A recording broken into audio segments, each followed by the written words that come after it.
said earlier, because of the human relationship to loss, one of the dynamics that occurs is when you lose someone close to you, when you have a grief, when you lose your job, when you're shamed in life and you suffer a wound of some kind, part of the healing process is actually coming out and being able to risk yourself again. But quite often when you first have the injury of loss, you say, whether you believe in God or not, you say to the world, listen God, listen creation, if those are the rules, then I'm not playing the game. But it stopped everything. It stopped the dysfunctional conversation. And they had to suddenly perceive another perspective. And we started to get into something real. And of course, I can only work with things that were of moment to them personally in their lives as individual leaders, because the organization was just not really interested seriously in what I had to bring. So I was just working on a personal level. But it's a magnified version, actually, of what we're all involved with. Will you come out from behind yourself? Will you step into the unknown? Will you admit in your marriage at home, your spouse, your wife, your husband, your partner, legal or not, is not the same person as you? The person at the other end of the phone, in your coaching, wants a slightly different conversation than you do. You've got to listen to that voice to understand this otherness in the world. And then there's a third marriage, actually, because I believe these are all kind of commitments that we make that are extremely serious. And the third marriage is to that tricky, movable frontier called yourself, which, like another person and like a work, has to be constantly given away to see who's actually there.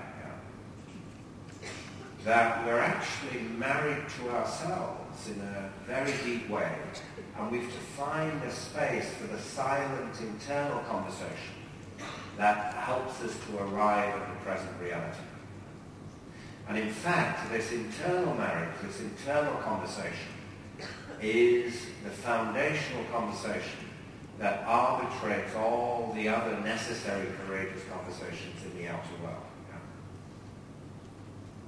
So one of the great examples of courage, which has been laid down in our literature, actually, are the first lines of the Commedia in Italian by Dante Alighieri.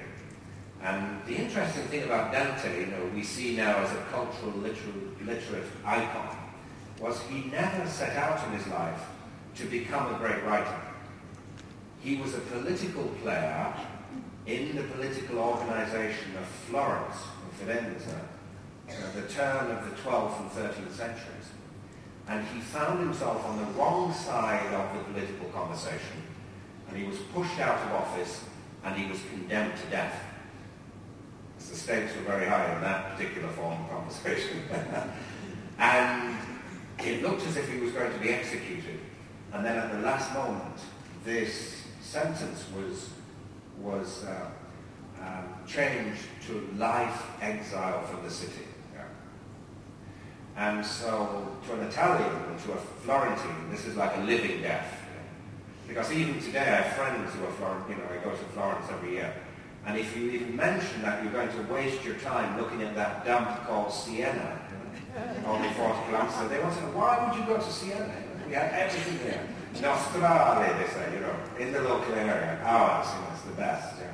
So for a person like Dante, it was a kind of living death to be pushed out into the middle of nowhere.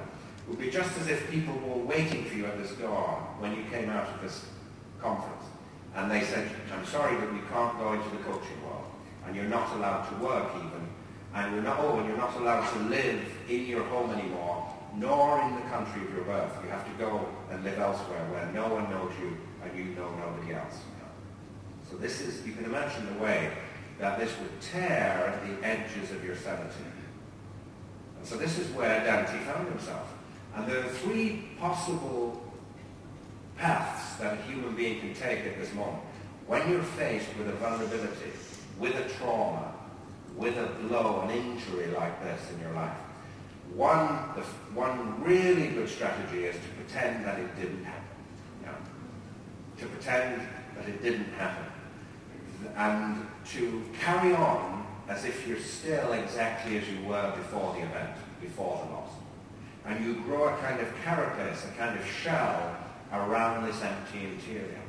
But it's very hard to have a foundational conversation with reality because actually you have no foundation at all. The second possibility is you start to live the whole conversation of life around disappointment. And that life is a disappointment, other people are a disappointment, everything is a disappointment. And in fact, you start looking for further disappointments to corroborate the previous disappointment. Yeah.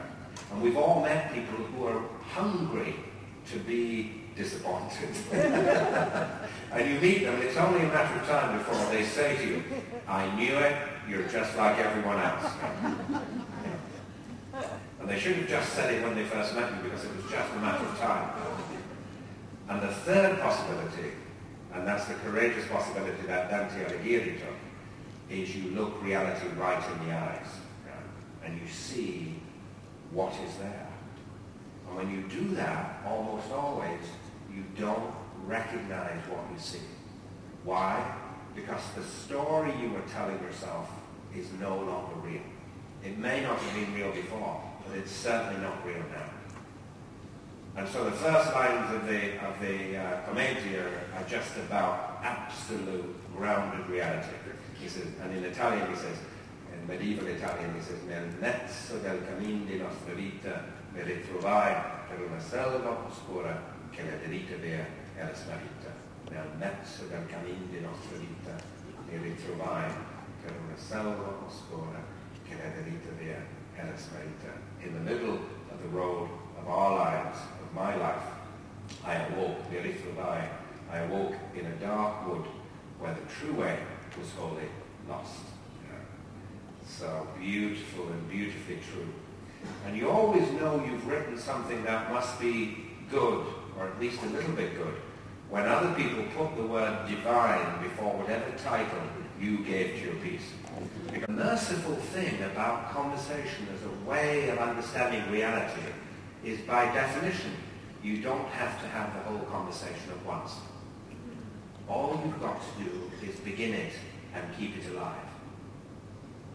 As a leader, all you've got to do is start the conversation, and then other people will join it. And you can even ask other people in your team to keep the conversation alive when you feel you don't have the competency to do it, actually.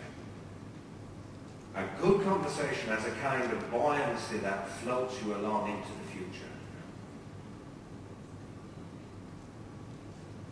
And a good conversation makes you pay attention to the constant change around you. So, I'll just finish with a couple of pieces, but this is another piece I wrote. It was about, again, about the conversational nature of reality, I suppose. And I wrote it after, I've had so many experiences. I've worked in big companies all over the world, and you see people who one moment are stars in their organization, suddenly sidelined or shamed, or even pushed out completely from the organization itself.